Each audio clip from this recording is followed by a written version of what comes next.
Welcome to Movies with MacLean. I'm Andrew MacLean, and this is the weekly podcast where we talk all things movies, including the latest in movie news.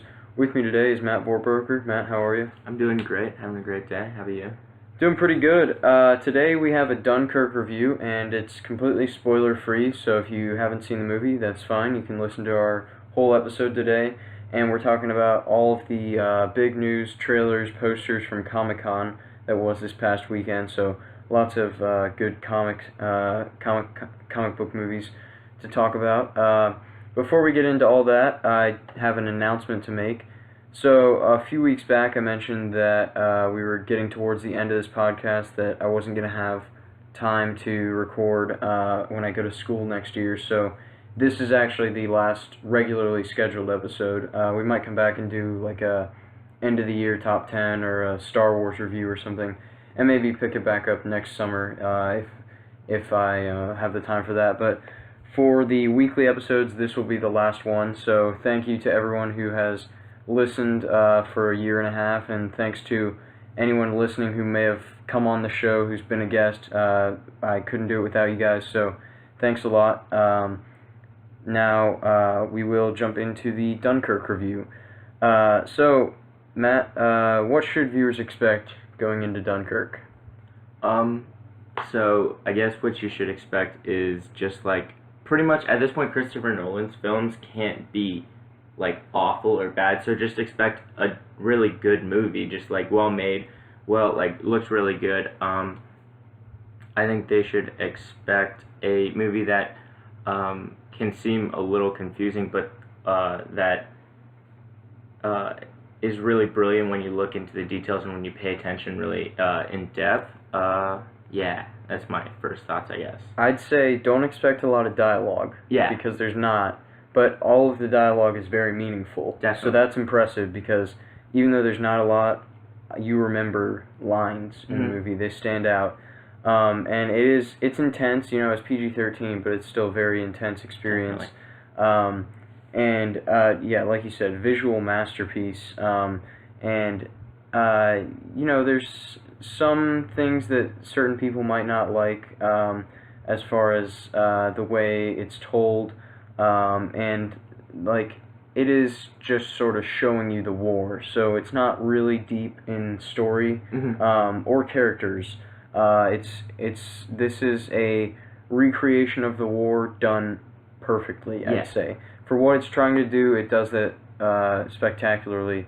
So just don't expect a lot of in-depth story that we might normally get from a Nolan movie. But it is still going to make you think. You're still going to have to think about the choices that certain characters make. And that we mentioned that there's not a lot of story, but the story is told in an interesting way, sort of from different perspectives. So what did you think of the way the story was told? Going in, I had watched reviews, and it kind of spoiled it for me, so I kind of knew it was going, but I didn't know the exact way it was going to be happening.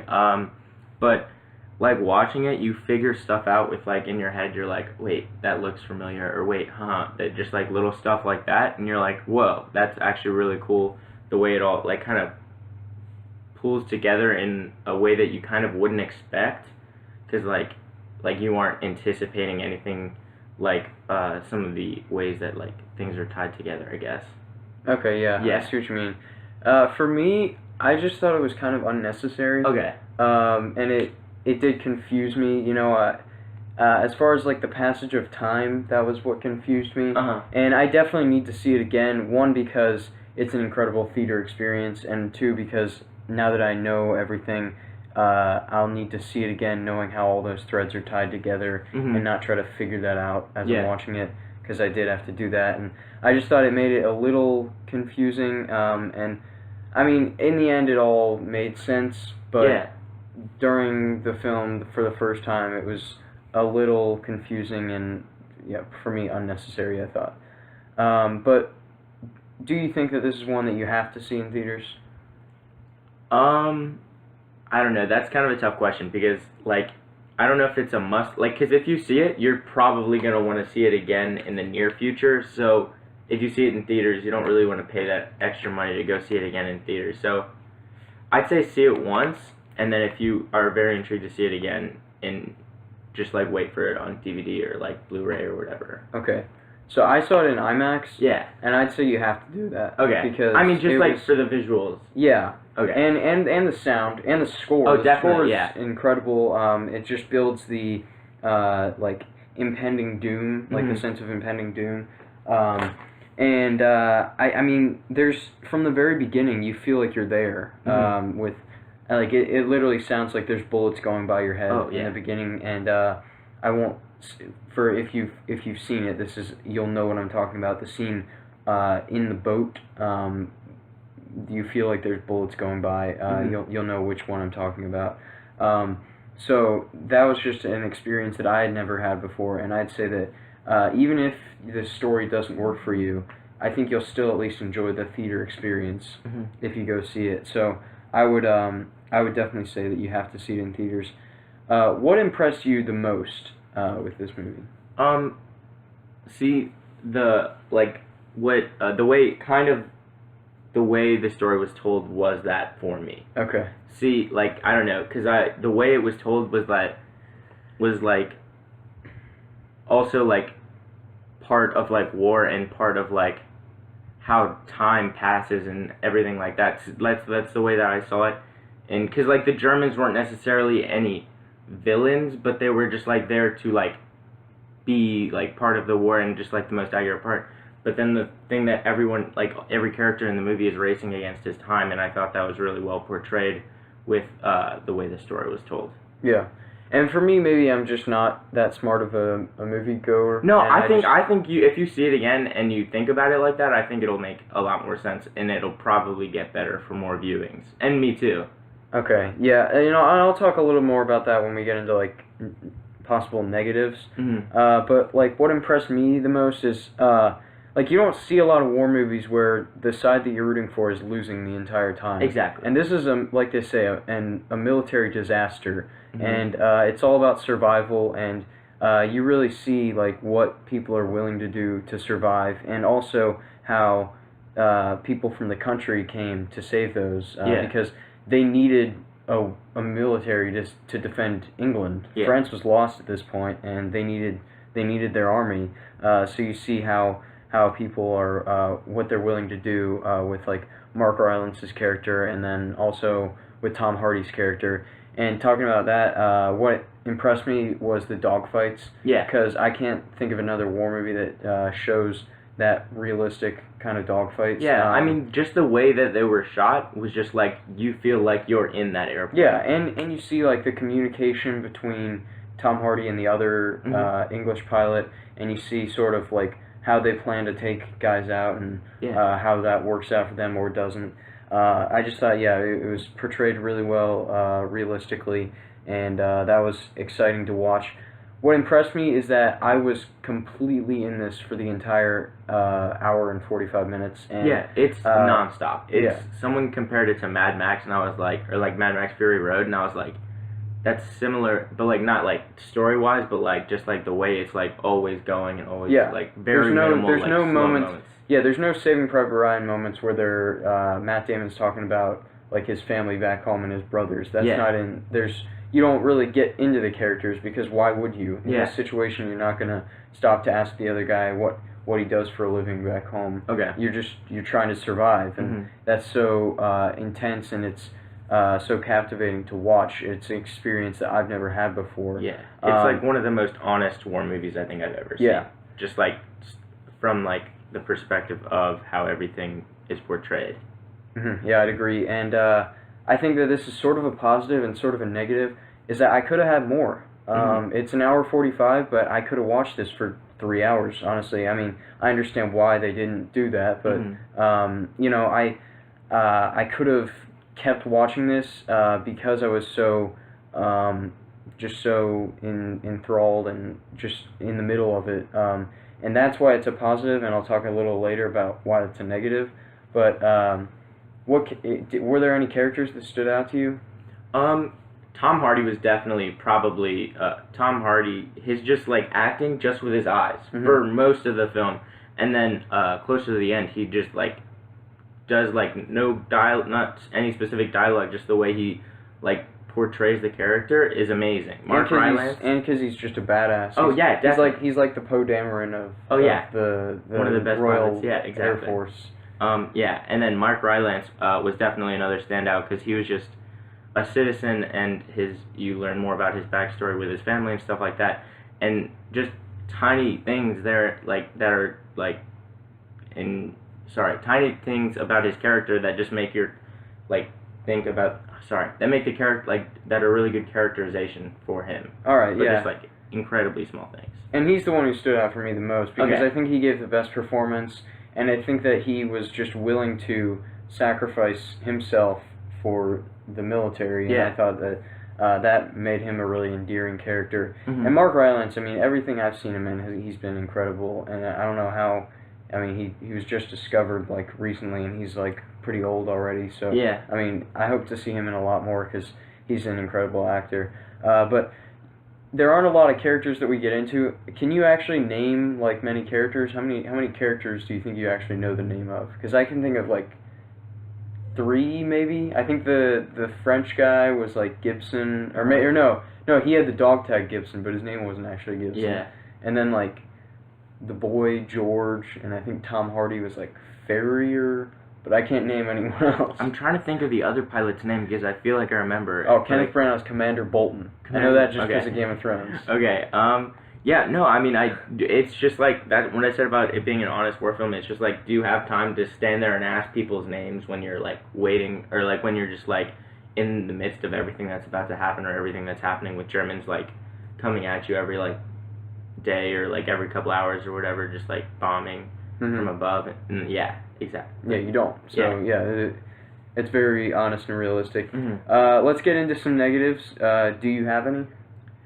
I do. I mean, a couple, just the character thing. I like how it was like that, but if you I don't know. It's not really a super big negative that I have about the movie. It's just kind of the characterization wasn't there, but I understand why it wasn't, which is also weird. Because that's not why you go for exactly. This movie. So yeah. How about you?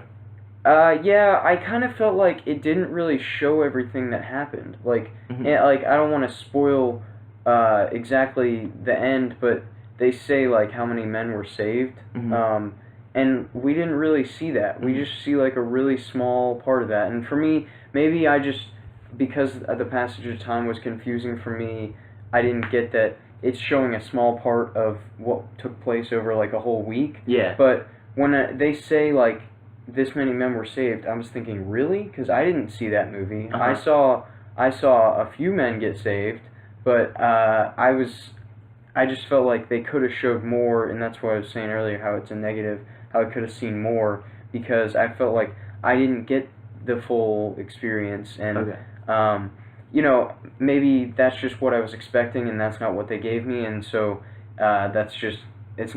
it's a negative for me because I was expecting to see that and I didn't, and as now I know that if I see it again, I'll know what to expect. But I mean, I think part of that was close to the end where the guy wakes up. If you know that scene, I don't want to spoil it, but when he wakes up and that happen, and that kind of happens, that kind of, I don't know. Do you know what I mean? How? Do you know Not that scene? exactly. No. Okay. No. So we're okay. Never mind then. Yeah, so we just can't spoil. Sorry. Yeah, that's alright. But it was with Kenneth Branagh's character when he was the commander, obviously. So when they say how many were saved, I was surprised, I guess. So that was a negative. But that's a small negative. This movie isn't for everybody, but personally I loved it, and I think that there's a lot of incredible elements in this film. So let's go ahead and give it a score. Matt, out of 10, what would you score Dunkirk? Out of 10, I'm going to have to give 9.4. Okay. I'm just going to go with a 9. Okay. I need to see it again, and it might change, might go up, might go down. Got it. Interstellar for me was probably a 9 the first time I saw it. Now it's a 7. Okay. So it's a big difference. Yeah. Dunkirk might change upon more viewings. So got it. That's our review of Dunkirk.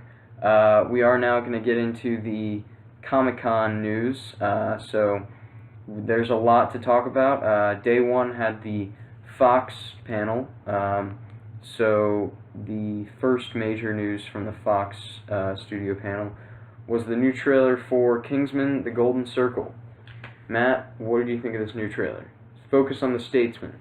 So they were in the whole cast, or like most of the cast, a decent chunk of the cast went to Conan for like an interview or whatever, and I like to watch like Conan occasionally. But like he said, they showed the trailer like right before the cast came out, and he's like, normally I have to watch trailers just and like say they're good, even though I don't think they are. And he's like, but this one trailer was probably one of the best trailers I've ever seen in my life, and I completely agree. This is one of the most badass, coolest trailers I think I've seen in recent memory. Was it in this trailer where he's like talking about the skipping rope and he's like, it's a lasso? Yeah. Yeah, that was a great one. That was awesome. And it's like a laser too. That's like sick. I don't know. I don't know. This is my okay. So Last Jedi, Thor Ragnarok, Kingsman: The Golden Circle, the most anticipated movies of this year. I put Blade Runner up there, but definitely. I'd have to agree with those other ones though. Also, Pedro Pascal, I didn't even realize that he was in this movie, but he looks like he's going to be a badass, part of the statesman, if you know him from Game of Thrones.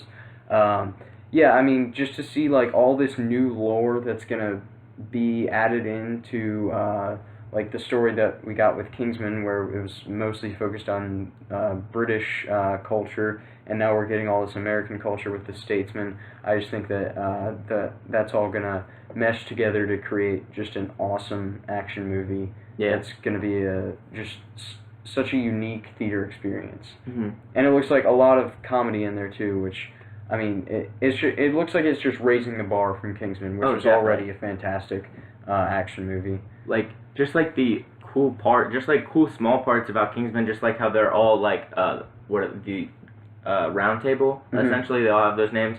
The statesmen are all alcohol. Each one has a different alcohol as their name, so that's pretty sick. And just like small stuff like that, just that makes the film that much better. I can't wait to see what Matthew Vaughn does after this. Oh yeah, he's my favorite comic book movie director. Yeah. Hasn't missed. So next trailer we got the first night of Comic-Con at the Netflix panel was Bright. So this is the fantasy set in our world, like Will Smith and Joel Edgerton are cops. Mm-hmm. Joel Edgerton is an orc, I think. Yeah. What do you think of this trailer? Nothing like stood out to me like exuberantly, but like I'm excited for the cast because I really like the cast, mainly Will Smith and Joel Edgerton, and what's his name? He was in Suicide Squad as like one of the guards. No, I don't know. He's a really good comic actor, and I think I really like him in some other stuff too. He's in this. Some of the female actors, I have no idea who they are, but I'm excited, but not like extremely. Like the trailer wasn't anything special, I guess. Yeah, I didn't like it at all. You didn't like it at all? And I was actually actually kind of looking forward to this, like after that last, I think it was the Super Bowl teaser, or there was a short teaser sometime on TV. Okay. That looked pretty cool. Will Smith like pulled out that sword. Oh, yeah. But yeah, I thought this looked pretty bad, honestly, from this trailer. I might still watch it because it's going to be free to watch, but honestly, this didn't do anything for me. So. Okay. I mean, it kind of looks like a mix of End of Watch by David Ayer. Have you seen that? No, but I've heard good things. Yeah, I really enjoy that movie. It's probably one of the most honest like cop movies I've ever seen. And Suicide Squad, which is like meh. Bad. You say bad, I say meh. But yeah, most people say exactly. Bad. Yeah, but like it looks like a mixture of good and bad. So I'm kind of, I don't know. I'm skeptical on where it's going to lead. Mm-hmm. So we didn't have a lot of movie news the second day because that was a lot of TV news. So day 3 we got Warner Brothers panel. Steven Spielberg comes out and they debut the trailer for Ready Player One, which actually comes out in March. I didn't realize it was that soon. Mm-hmm. So what do you think of the Ready Player One trailer? I haven't read the book yet, but I got it recently, so I'm excited to read it. And this trailer made me more excited to read the book, which I don't think many things can make me excited to read. But this trailer did it. Just like so much of the 80s nostalgia. I mean, the CGI is meh, but it's pretty much supposed to be like that. It's a video game. Yeah, exactly. Yeah. It's a video game, so it's like, it looks really good for a video game, but kind of bad for a movie, but like, it makes sense. All of like the shout-outs in the trailer, like the Iron Giant, if you see Deathstroke and Harley Quinn, as he's walking into the Oasis, they're like the two people walking out. Oh, I didn't notice. Yeah, and just like a bunch of other stuff that just looks incredible. Like the car chase scene, that's awesome. Yeah.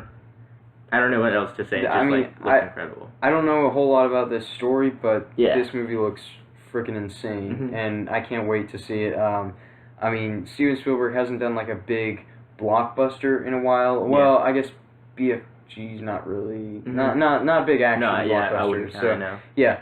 Glad to see him back making this kind of movie, and there's like that big like troll ogre type guy. I don't know. I didn't know if that was CG from character, something. but he looks cool. Yeah, he looks badass. He's like taking guys out in the car, just wrecking shop. Yeah, that looked awesome.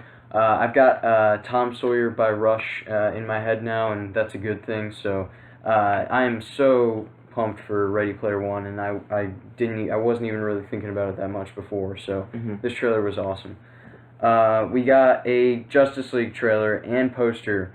So, first about the poster, this poster's awesome. It looks like a comic cover. Yeah, it looks like fan art that someone has done, but like incredibly realistic. Yeah. And it looks awesome.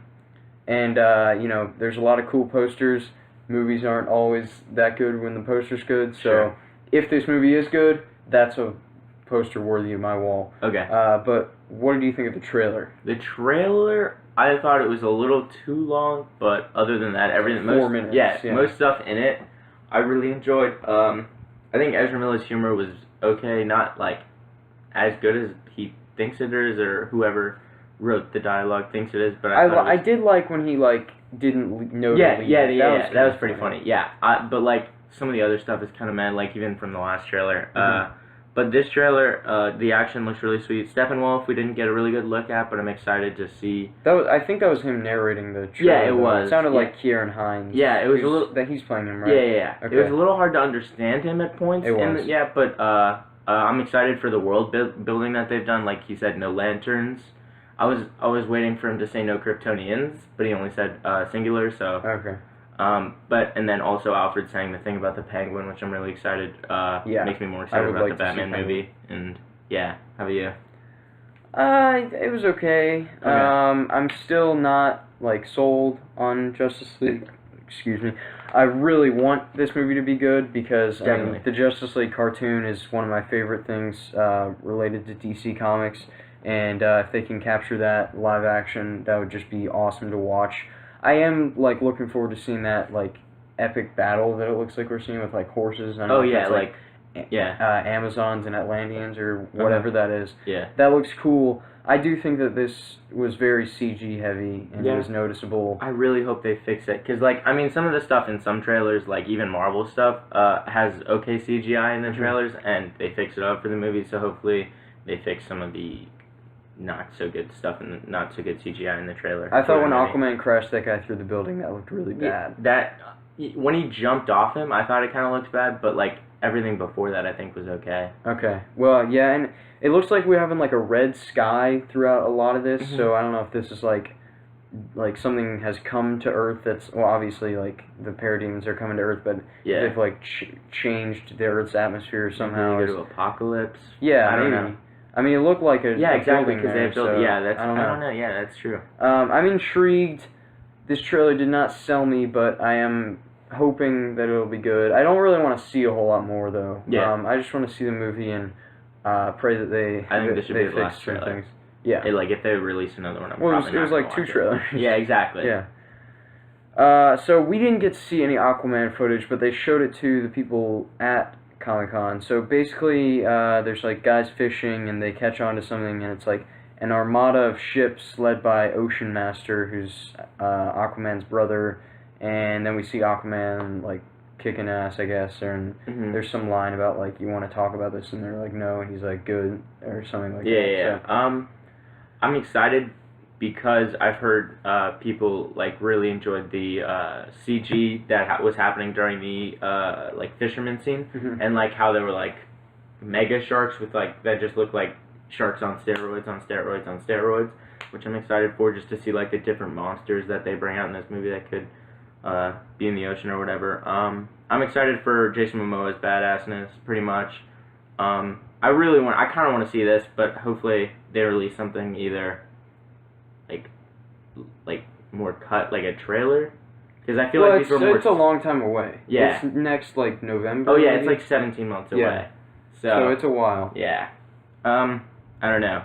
I'm excited, but they still need to shoot some stuff, and I don't know. Because I really like Jason Momoa's Aquaman and some of the Justice League stuff and stuff that we've seen. Like, him swimming in the Justice League trailer, actually, I thought was, like, really good CG. Mm-hmm. And, I mean, I'm interested to see, like, underwater action, because I can't think of many movies that show battles underwater. Yeah. I mean, Phantom Menace. No, I don't know. Not too much on that one. Yeah, but, I mean, this is the movie that I'm most confident in from DC, even though it is far away. Everything they've showed and everything we've heard has sounded pretty good, and I love Jason Momoa. We got Khal Drogo and Mance Rayder in the DC universe now. Okay. I'm sure there's other Game of Thrones characters I'm not thinking of, but sure. Yeah, Jason Momoa is an awesome pick for Aquaman, so I'm hopeful, and when we get that trailer, hopefully it'll confirm everything that we've heard. Yeah, That's great. mean, you said that it was kind of far away. I don't really want to like rush DC, but it kind of sucks that we're only getting one movie next year from them. Are we only getting one? I mean, well, I guess yeah, you're right. The only one slated, and it is in like December, November. Yeah, you're right. Well, they've had a lot of issues with their plan, but now we have a new plan, maybe. So DC announced a lot of new movies on their slate, or I guess confirmed movies on their slate that they say they're still working on. So here's, I think, 9 movies. We got Flashpoint, Wonder Woman 2, The Batman, Batgirl, Shazam, Suicide Squad 2, Green Lantern Corps, Justice League Dark. So all those are coming out sometime starting in 2019. We got a couple dates. Yeah. I think Wonder Woman's like late 2019. I'm going to ask first, over or under 2.5 of these actually get made? Over, but very close. I'd say 3. Okay. Yes. Or 4, but yeah. How about you? I'll say under. I think we'll get Wonder Woman 2 because that made so much money. Okay. And I don't know what the other one will be. Maybe Batgirl, maybe Flashpoint, maybe Batman. But I don't like Shazam, Green Lantern Corps, Justice League Dark. None of these are gonna get made. Yeah, and now we're hearing that Black Adam's not even gonna be in Shazam. Did they say that? That's a little new recently, like in the past day or two. It's just like I don't know what they're doing behind the scenes. Like the movies that they've come out with have been okay. And that's there has being not been very great generous. Ones. Yeah. And it's just like, behind the scenes, it's just like, these movies aren't, like, anything, like, I feel like they're just pitching as many things as they can, and anything that gets being, like, that people are like, or that gets, like, the people behind Warner Brothers, like, okay, do that, then that's just it. I don't know, because it's like, hey, what'll get people talking? Yeah, what's actually going to make a good movie. Yeah. And I noticed, not on here, Man of Steel 2. Why not? That's a movie that actually has a lot of potential. Yeah. And Green Lantern Corps, I'd love to see that, but I just don't think they're ever going to get to that because there's so much that you need for that. You need to cast a lot of members of the Lantern Corps, and that's going to be really expensive. I would love we haven't heard any kind of writing, directing, anything for that. Yeah. So I mean, I would love for like. That last scene in the Justice League trailer to be like a Green Lantern or something. It's not. But it's not going to be. I know it's not going to be, but I would love for it to be something else because they need like something else to just like something to shock people, but also like make people very excited. And I don't think they have it. Yeah, and Flashpoint, maybe they'll like change things. I don't know, but I don't know why. Because like. I was watching... Didn't he do Flashpoint in the TV show, too? I mean, kind of. It's like he did what he did in the comics, but it didn't change things as drastically as they did in the comics. Okay. But, I don't know, because I feel like with Flashpoint, it's like, why? That's not the only Flash storyline. It's like they have so many more to pull from, and they're... I don't know. I feel like they're making every one of these movies just like the most end of the world. This is like it. And then you save it. But it's like, not every movie can be that, because eventually it'll get old. Well, I do like what we're hearing about the Batman from Matt Reeves. Yes, exactly. Batman and Batgirl are probably the two I'm most excited about. Yeah. Mainly because of Joss Whedon and Matt Reeves. So we've complained enough about DC. A little bit. Let's talk about Marvel, and Okay. I think we have mostly good things to say about Marvel. Okay. So we have some news in Ant-Man and the Wasp, which comes out 2019. Yeah. We got Michelle Pfeiffer joining the cast as, tell me which one it is, Hope or Janet? Janet Van Dyne. Janet Van Dyne, Yeah. which is Hank Pym's wife, yeah. and Wasps, with the original Wasps. And then we have Lawrence Fishburne as Goliath. So we don't know if he'll actually change and be big or small, Yeah, but that's he has interesting. the same name as the character Goliath. Might just be like a thing they threw in there for comic fans. But, Oh yeah. what do you That's think of these people added to the cast? I'm excited. I really. Catwoman and Perry White. Yeah, that's true. I mean, there's nothing really else to say. I mean, it's nothing really negative to say about this. It's more neutral. Mm-hmm. I mean, I'm really excited because I like Michelle Pfeiffer and Lawrence Fishburne, and I really liked Ant-Man more than most people did. So, yeah.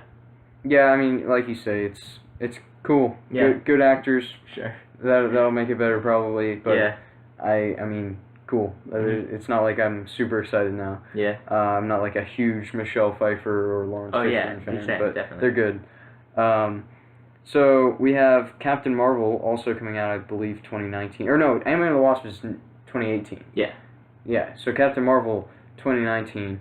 And we got some, like, synopsis. So it's going to be set before all the current stuff in Marvel Universe in the 90s with Nick Fury, and the villains are going to be the Skrulls, which I actually thought that the Skrulls were owned by Fox, but Yeah. apparently some of them are owned by... It's like Marvel. it's like the Quicksilver thing, I think. Okay. So it's like they both share it, I think, or Okay. something like that. I don't know. But that's cool. I mean, Skrulls, like shape-shifting aliens, sounds like that could be a cool...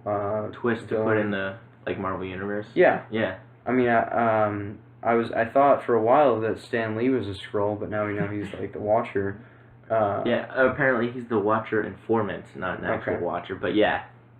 But what do you think of this news? I don't know. I don't really have anything positive to say about this. I mean, other than everything that we've seen from people taking pictures of what was on the screen of Captain Marvel and of the Skrulls. I'm excited They look for that. good. I think. Yeah, I mean, and I'm they don't excited. look too like goofy. Yeah. They could look goofy. Yeah, exactly.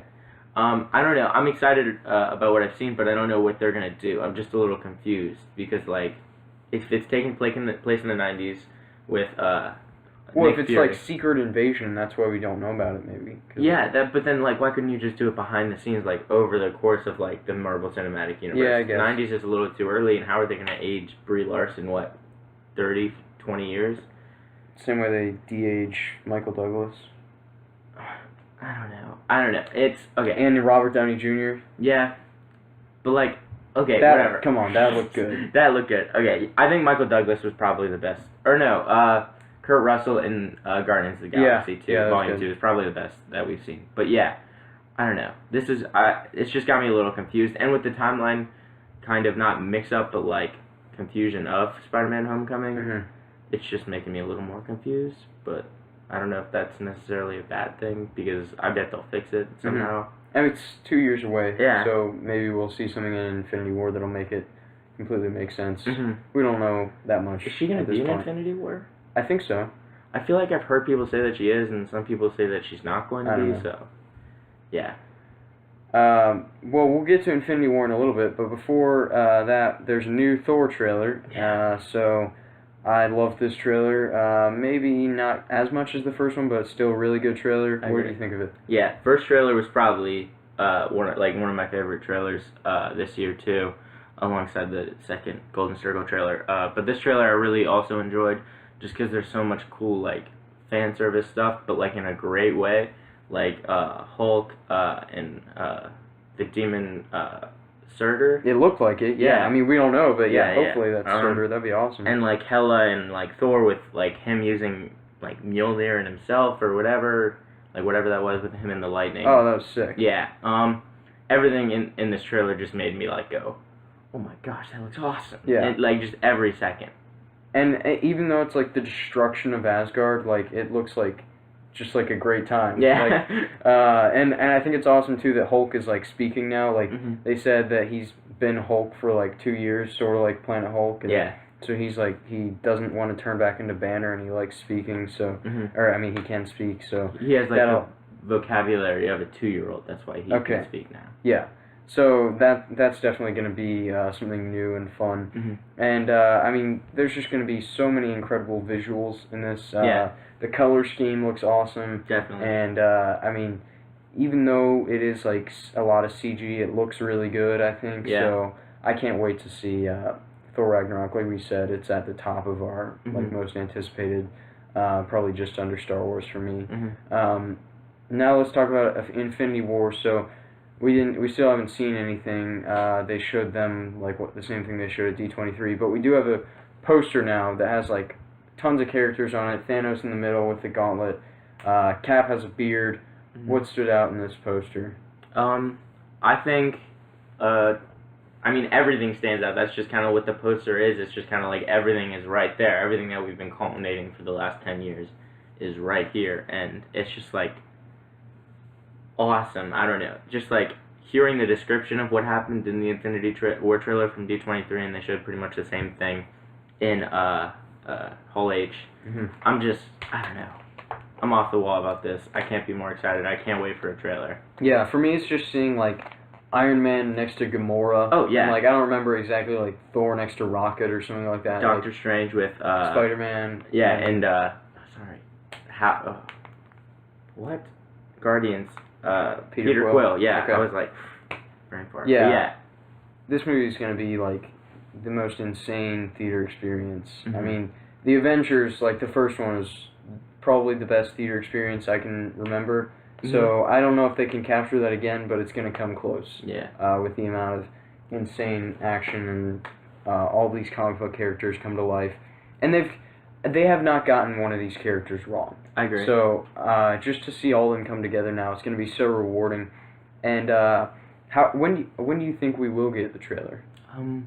I don't know if we'll get this trailer. They might keep it just for like this, but like a trailer. Then. I don't know. It's hard to tell because when does it come out? In like November next year? May. Oh my, it's a lot closer than I thought it was. Probably pretty soon actually. Probably Thor Ragnarok. Yeah, they probably show it with Thor Ragnarok. So that's what, 4 months. Okay. Yeah. All right, we're gonna have to wait for that. It's a long time. All right, that is all of the news, and I want to thank everyone for listening, not only to this episode, but to all 52 episodes of Movies with MacLean, and thanks to everyone who has been a guest. Thanks, Matt, for coming on today. No, it's my pleasure. And I think you've been on like maybe 10 times, so probably about that. Definitely appreciate all of your help with this. It's been a lot of fun. It's been amazing. So thanks a lot, and if we come back, if we don't, may the force be with you.